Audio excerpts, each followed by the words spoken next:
राज्यभर गाजलेल्या टीईटी पेपरफुटी प्रकरणात तपास यंत्रणांना मोठं यश मिळालंय।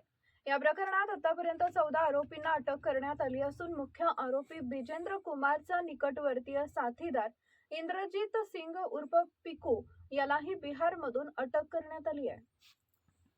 या कारवाईमुळे तपासाला आणखी वेग मिळण्याची शक्यता व्यक्त केली जाते। टीईटी पेपरफुटी प्रकरणात तपास यंत्रणांनी मोठी कारवाई करत आरोपींचे जाळे उघड करण्यास सुरुवात केली आहे। आतापर्यंत एकूण 14 जणांना अटक करण्यात आली आहे। या प्रकरणातील मुख्य आरोपी बिजेंद्र कुमारचा साथीदार इंद्रजीत सिंग उर्फ पिकू याला बिहारमधून अटक करण्यात आली आहे। त्याच्या अटकेनंतर पेपरफुटी रॅकेटचे आणखी धागेदोरे समोर येण्याची शक्यता आहे। तपास यंत्रणा आरोपींकडून कसून चौकशी करत असून या रॅकेटमध्ये आणखी कोणाचा सहभाग आहे का याचा शोध घेतला जातोय। या प्रकरणामुळे राज्यातील शिक्षक भरती प्रक्रियेच्या पारदर्शकतेवर गंभीर प्रश्नचिन्ह उपस्थित झाले। टीईटी पेपरफुटी प्रकरणात होत असलेल्या सलग अटक सत्रांमुळे तपास निर्णायक टप्प्यात पोहोचला आहे। या रॅकेटमधील आणखी आरोपी संभाव्य सूत्रधार समोर येतात का याकडे आता सर्वांचं लक्ष लागलंय। आपला Vidarbha live bureau report Bhiwandi.